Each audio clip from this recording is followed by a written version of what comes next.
사랑하는 성도 여러분, 하루 동안에 무슨 일이 일어날지 모르는 세대입니다.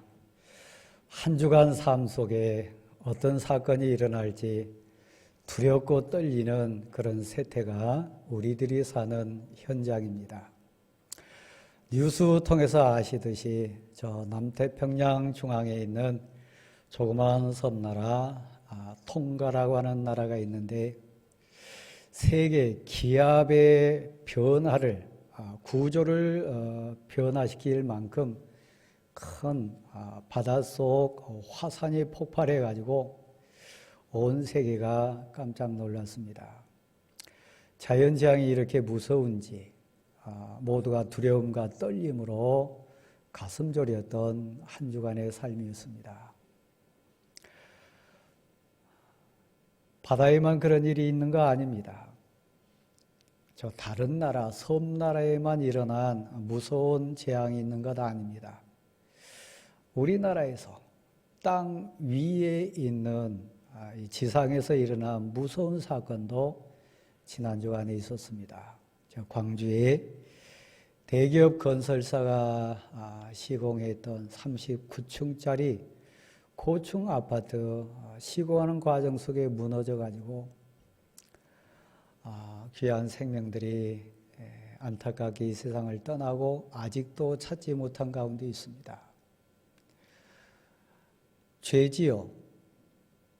죄악에 물든 가치가 소중한 아버지를, 소중한 가정을 파괴시키고 빼앗은 그 현장 속에 우리는 삽니다. 자연재앙도 무섭고 사람들 탐심에서 오는 재난도 무섭습니다. 여러분, 바다에만, 땅에만 그런 일이 있는 것 아니고 세상 사람들에게만 그런 일이 있는 게 아니고 교회 안에 믿음 생활하는 성도들 삶 속에도 지난 주간에 큰 어찌 보면 우리 교단, 우리 교회가 속한 이 교단 삶으로 돌아가 보면 통가에서 일어난 화산 폭발보다 광주에서 일어났던 붕괴 사건보다 더 큰 사건이 일어났습니다. 저 아래 여수에 있는 큰 대형 교회가 목회 세습이라고 하는 목회 대물림을 결정했습니다. 많은 사람들이 충격에 빠졌고 세상 뉴스에 초점이 된 한 주간이었습니다.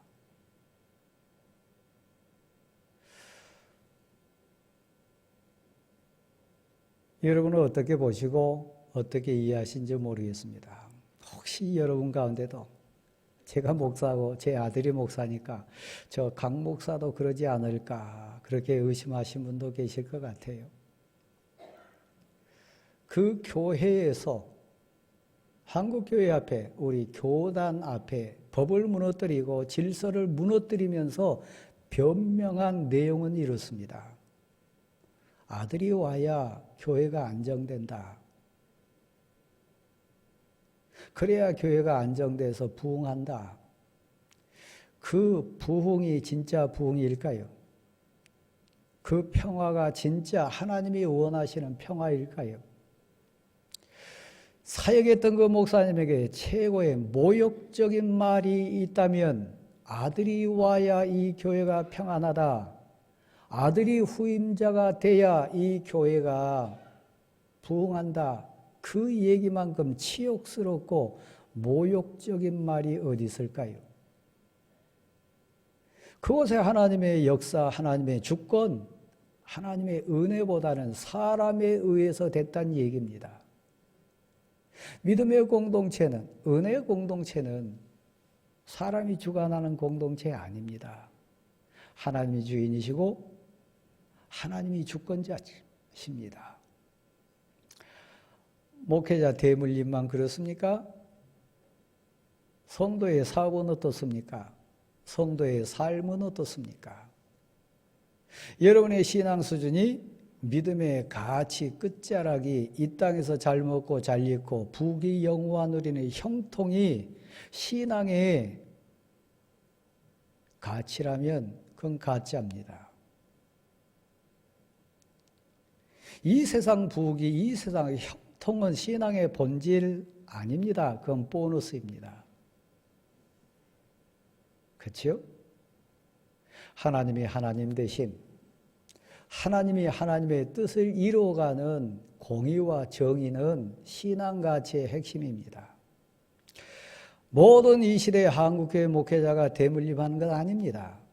모든 한국 교회가 아들이 목사로 와야 평화를 누릴 수 있고 아들이 후임자가 돼야 부흥된다고 하는 가치에 사로잡힌 것 아닙니다.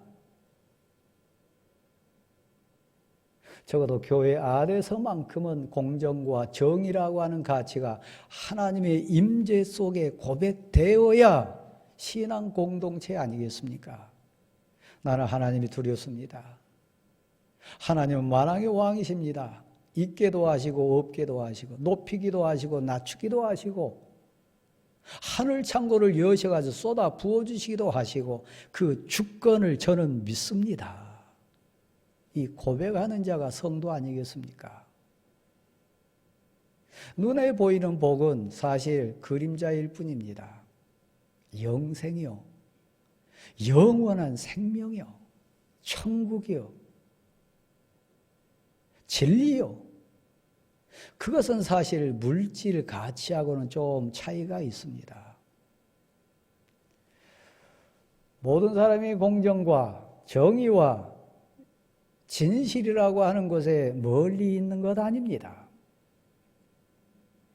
가까이 있는 하나님의 사람들도 이 땅에는 많이 있습니다. 빛도 없이 정말 드러냄 없이 하나님의 사랑 속에 감격하며 사는 하나님의 백성들 많습니다. 혹시 당신은 아니신가요?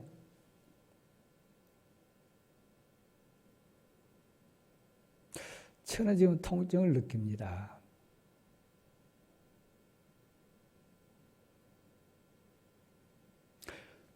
육신의 통증도 있지만 영혼의 통증을 느낍니다. 아픕니다. 사랑하는 성도 여러분, 우리가 믿는 예수 그리스도는 이 땅에 사랑의 선한 목자로 오셨습니다. 이 땅 부귀 영화 주시기 위해서 오신 것 아닙니다. 이 땅에 물질 채우기 위해서 십자가 지신 것 아닙니다. 내 영혼 구리해 주시기 위해서요. 저 지옥을 이기고 세상을 이기고 눈물도 아픔도 괴로움도 고통 없는 천국을 주시기 위해서요.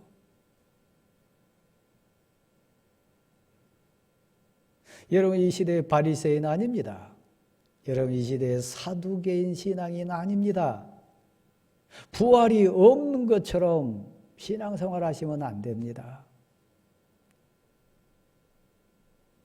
율법에 매여서 자유함이 없는 신앙이 돼서도 안 됩니다. 왜요? 오늘 본문에 보면 공정과 정의와 진실의 모델이 한 사람 나오는데 2022년 우리가 모델로 삼아야 될 인생 여호수아입니다. 한 해를 시작하는 시점에 일생을 마무리하는 인생의 그 끝자락을 보는 것은 의미 있습니다. 하나님, 나도 인생을 이렇게 마무리하게 도와주시고 내 사역이, 내 삶이 나의 신앙의 열매가 이 여호수아 열매처럼 탐스럽고 복되기를 소원합니다. 그 열매가 뭔가요? 1절에 보면 저 눈을 한번 보실랍니까? 그도 나이 들어서요. 죽을 때가 됐어요. 근데 고백할 때 하나님이 여호수아를 통해서 복 주시고 여호수아를 통해서 사역 감당한 열매가 뭐냐면 그가 지도자로 있는 이스라엘 공동체에 그가 사역했던 현장에 여호와 하나님으로부터 복을 받아가지고 적들로부터 대적자들로부터 쉼을 얻었더라. 곧 평화입니다. 세상이 줄 수 없는 자유입니다.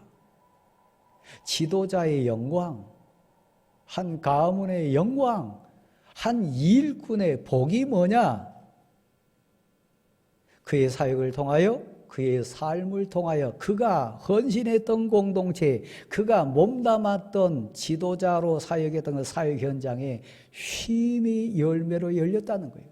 평화가 왔다고 하는 거예요. 그러니까 욕심 안 부린 거죠. 하나님의 영광만 드러낸 거죠. 그렇죠? 여호와께서 쉼을 주시니라. 평화를 허락하시니라. 여호수아 출발은 미미했습니다. 두려움과 공포에 많이 떨었습니다. 왜냐하면 현장이 그랬고 그 앞에 있는 이스라엘 백성이 강팍했고 그가 사역해야 될 현실이 만만치 않았습니다. 하나님의 사람 모세도 감당하지 못해가지고 많이 우는 것을 봤습니다. 모세도 너무 힘들어서 하나님께 절규하는 것 시종으로서 옆에서 많이 봤습니다. 모세도 안 되는데, 모세도 힘들어하는데 저 같은 사람이 어떻게 합니까? 두려워서 떨었습니다. 다시 저를 한번 보실래요? 지금 두려우신가요? 지금 막막하신가요? 겁나시나요? 두려워하지 말라. 내가 너와 함께 함이라. 놀라지 말라. 나는 너의 하나님 여호와니라. 내가 너를 붙들리라. 내가 너를 도와주리라. 나의 의로운 오른손으로 너를 붙들리라. 떨고 있는 여호수아를 붙들고 하나님의 사람 모세는 유언을 남깁니다. 너 스스로는 할 수 없으되 하나님이 누구신지 아냐? 너에게는 능력 없으되 너 신앙이 뭔지 아냐? 너 상황이나 현실은 너무 겁나고 너무너무 무서운데 하나님의 능력과 하나님의 도우심은 어떻게 역사하는지 아냐? 그러므로 사랑하는 여호수아야, 담대하라. 두려워하지 말라. 놀라지 말라. 나를 도우셨던 하나님이 너를 도우실 거다. 나와 함께 하셨던 하나님이 너와도 함께 하실 거다. 나에게 능력이 되어주셨던 하나님이 너의 힘이 되어주실 거다. 너 할 수 있다. 담대하라. 두려워하지 마라. 너를 세우신 분이 하나님이시다. 여러분을 여러분 삶의 현장에 보내신 분이 하나님인 거 믿으시기를 바랍니다. 그렇습니다. 너는 좌로나 우로나 치우치지 마라. 하나님이 불꽃 같은 눈동자로 널 지켜보시니까 너 인정에 치우치지도 말고 지연에 치우치지도 말고 혈연에 치우치지도 말고 오직 하나님의 말씀을 기준으로 삼고 행하고 결정하고 처신하고 다스려라. 지도자 삶을 살아라. 그게 공의와 정의와 진실의 핵심 가지요. 그래서 여러분 부족하니까 약하니까 여호수아가 했던 거 뭔지 아십니까? 한번 받아주실래요? 하나님을 붙들었다. 또 한 번 받아주세요. 하나님께 매달렸다. 꽉 붙잡았어요. 겁날 때도 아플 때도 힘들 때도 두려울 때도 꽉 붙잡았어요. 하나님의 말씀이요. 그래서 좌로도 우로도 치우치지 않고 하나님 막 똑바로 많이 쳐다보면서 그 길 갈 수 있었어요.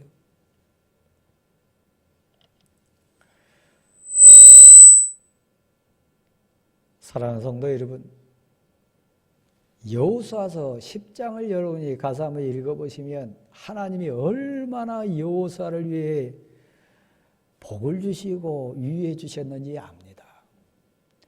하나님이 싸워주셨어요. 하나님이 힘이 돼 주셨어요. 심지어는 하늘을 향해서 선포합니다. 태양아, 중천에 머물라.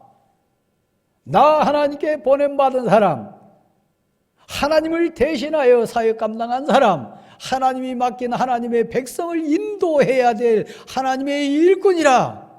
우리 힘으로는, 내 힘으로는 안 되니까 태양아 멈춰라, 달아 멈춰라. 그래서 우리를 돕는 자가 되라. 이게 신앙이요, 이게 믿음이요. 그래서 하나님이 태양을 주관하셔가지고 태양이 지지 않았어요. 여호수아가 다 이기도록까지 해가 지지 않았어요. 달이 움직이지 않았어요.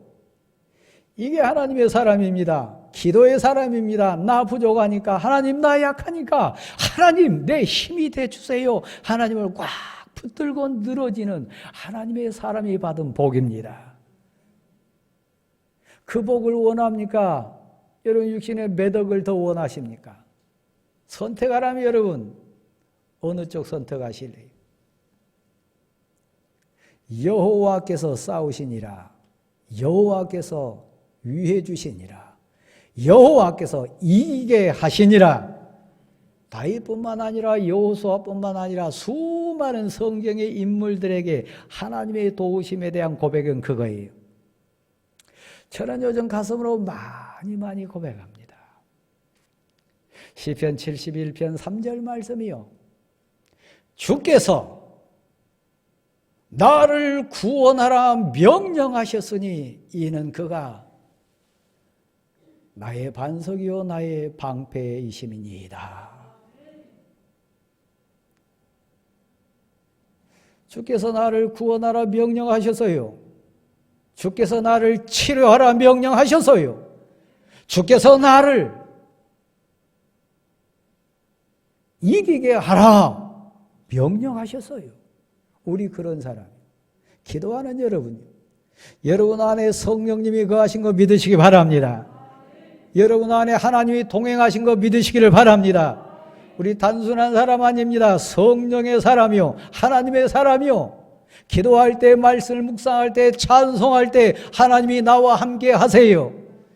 이 사실을 고백하시기를 바랍니다. 너희는 가만히 있어 나 여호와가 하나님됨을 알지어다. 하나님이 싸우세요. 그러면 여러분 하나님과 맞짱 뜨지 마세요. 하나님을 대적하지 마세요. 하나님보다 강한 자가 없어요. 하나님을 이길 수 있는 자가 없어요. 하나님이 보낸 자를 이길 수 있는 자도 없어요. 하나님의 교회를 이길 수 있는 세력도 없어요.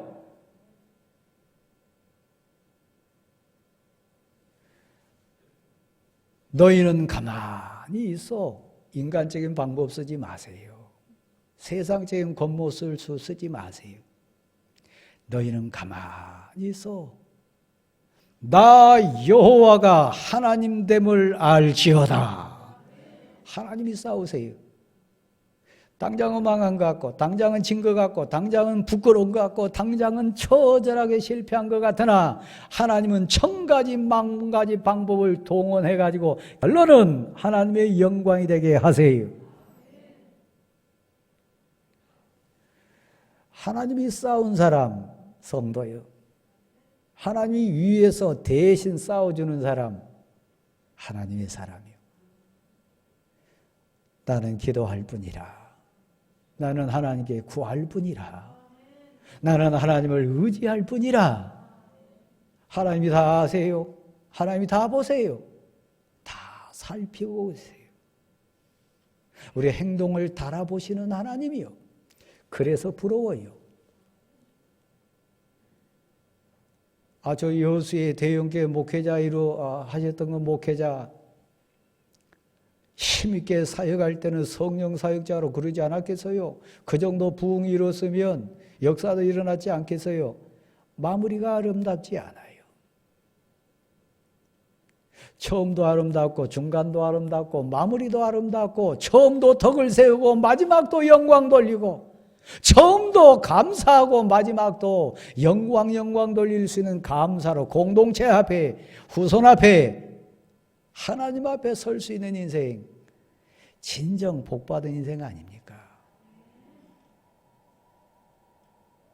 그 비결이 뭘까요? 하나님의 말씀을 붙드는 거예요. 사람은 1000번, 10,000번 바뀝니다. 사람 감정도 바뀝니다. 물질 한순간이고요. 힘도 한순간이고요. 여러분이 의지하고 있는 그 모든 것 한순간이고요. 오직 하나님만, 하나님의 말씀만 영원하십니다. 그러니까 그 말씀이 기준돼야 돼요. 그 말씀에 비춰서 양심 찔리면 멈추세요. 그 말씀에 비춰가지고 소망이면 견디세요. 그 말씀에 비춰봤더니 꿈이 솟으면 끝까지 포기하지 마세요. 그래서 성경이 이렇게 표현합니다. 받아실래요? 복음과 함께 고난을 받으라. 때로는 억울해요. 때로는 이해 안 돼요. 때로는 정말 눈물 나요. 때로는 아파요. 참고 기다리면요, 하나님이 하세요.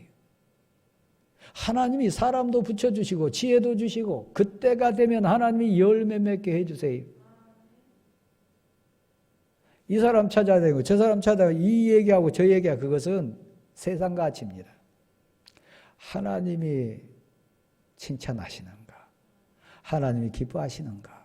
하나님 말씀 앞에 비춰봤을 때 당당하고 떳떳한가? 하나님 말씀이 나를 위로하는가? 그 하나님의 말씀이 내 힘이 되시는가? 그래서 교회는 은혜 공동체입니다. 말씀 공동체입니다. 100사람이 다 맞다고 손들어도 하나님이 아니라고는 아닌 겁니다. 100사람 동원해가지고 다 이거다 얘기해도 그 진실 아니면 거짓입니다. 하나님의 말씀을 꽉 붙들라. 모세로 통한 율법을 붙들라. 그 율법을 내 마음에 새겨라. 힘써, 크게 힘써 그 말씀을 붙들라. 이게 여호수아가 끝까지 승리했던 비결입니다. 확실히 알라. 분명히 알라. 좀 유언과 같은, 나이 들어가지고 이제 모든 사람이 가는 길로 나도 가게 되었다. 그 상황에서 지금 후대를 앉혀놓고 확실히 알라. 분명히 알라. 가슴에다 대고 지금 쓰는 얘기가 있습니다. 너도 유혹받을 거다. 너도 실수할 수 있을 거다. 너도 정말 뒤뚱거릴 수 있을 거다. 그러나 확실히 알라. 너가 여호와께로서 돌아서면, 세상 가치에 눈 어두워지면, 너 양심에 찔린 바 되면 너 눈에 가시가 될 거다. 그 가치가. 눈에 가시 넣어보셨나요? 혹시 목에 가시 걸려봤나요? 말할 때마다, 움직일 때마다. 너 목에 가시가 될 거다. 너 목에 올무가 될 거다. 그건 너 죽이는 덫이 될 거다. 그렇죠?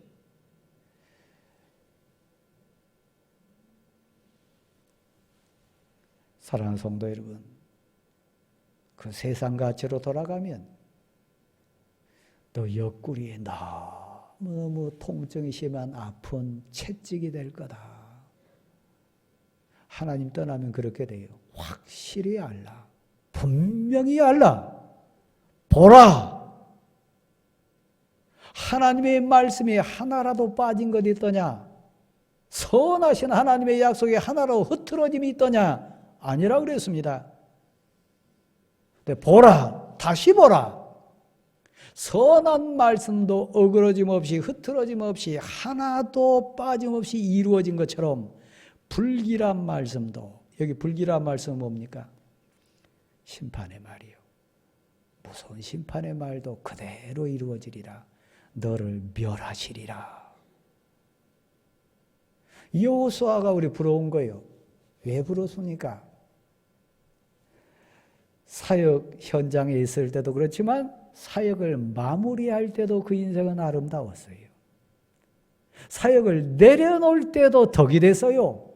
쉼을 줬어요. 평화를 주셨어요. 하나님이 지도자로서 사명자로서 은혜를 줬어요. 수많은 한국교회 지도자들이 실패합니다. 수많은 한국교회 성도들이 실패합니다. 하나님의 은혜하고 세상 가치하고 바꾸는 거예요. 하나님의 은혜에서 돌아서는 거예요. 그건 너 목에 올무가 될 거다. 덫이 될 거다. 너 눈에 가시가 될 거고 너 옆구리에 채찍질 당하는 아픔이 될 거다. 저를 한번 보시렵니까? 한 해를 시작하는 시점입니다.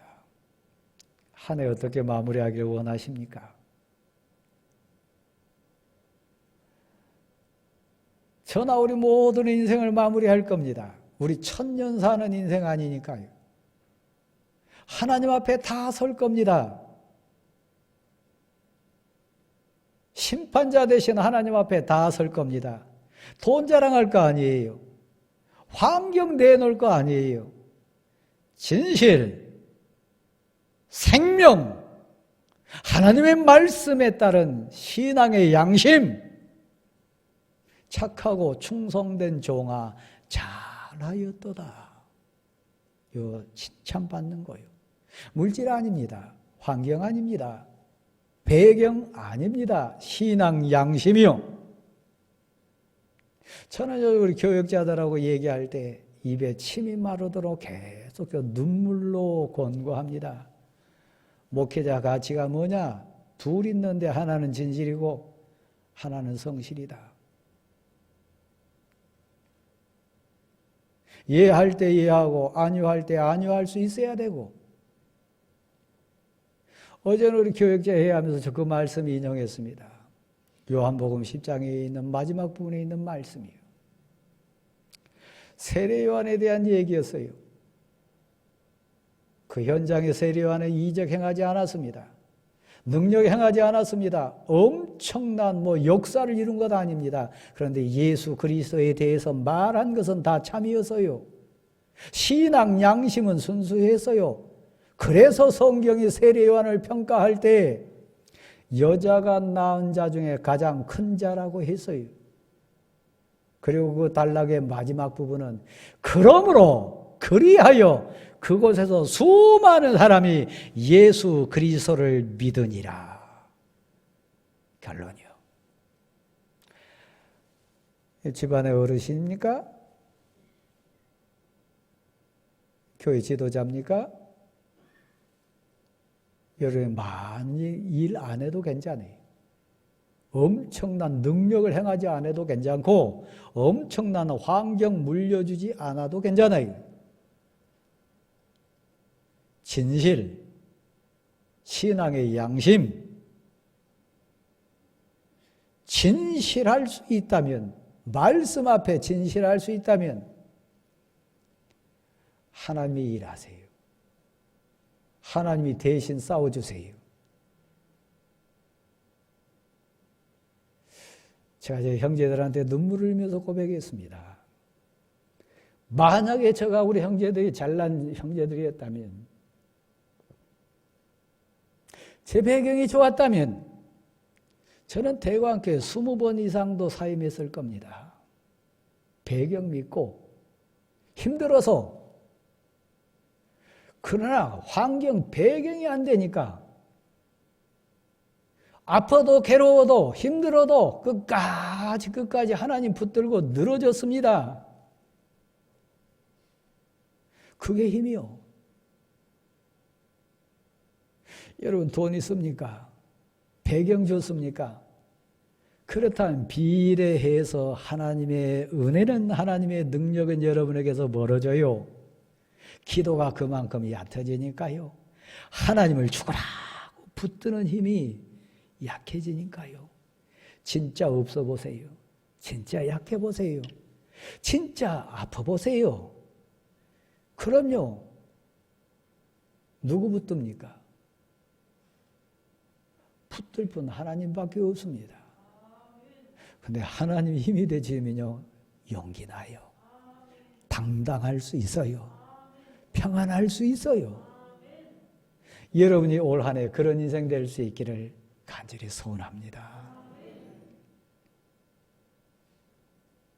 분명히 아십시오.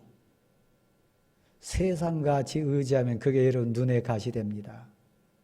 세상같이 동원하면 그게 여러분 올무됩니다. 덧됩니다. 그게 여러분 가슴을 찌르는 채찍의 회초리 될 겁니다. 그러니까 세상 방법 동원하지 마세요. 우리에게 특권이 있습니다. 강단 앞에 하늘 이미지를 제가 상징으로 붙였습니다. 저 목회 철학이기도 하고 성도 여러분을 배려하는 소원이기도 합니다. 하늘 길 걸었으면 좋았어요. 하늘 소망 품기를 소원해서요. 저 하늘 영광 누리면서 자유하기를 소원하면서요. 이 땅의 거요? 그 가짜요. 그 의지할 수 없어요. 사랑하는 성도 여러분, 우리 특권을 받은 사람입니다. 기도하며 응답하시고 말씀 묵상하면 그 말씀이 역사하고 그 말씀 고백으로 찬송하면 기쁨의 샘을 솟게 하는 이 신앙의 감격을 선물로 받은 자가 누굽니까? 우리 성도입니다. 이 특권을 포기하지 마시고 1년 걸어가실 때 하나님과 동행하십시오. 하나님을 의지하십시오. 하나님께 기도하십시오. 여러분의 기업, 여러분의 분깃, 여러분의 특권 하나님입니다. 자리에 일어나십시오.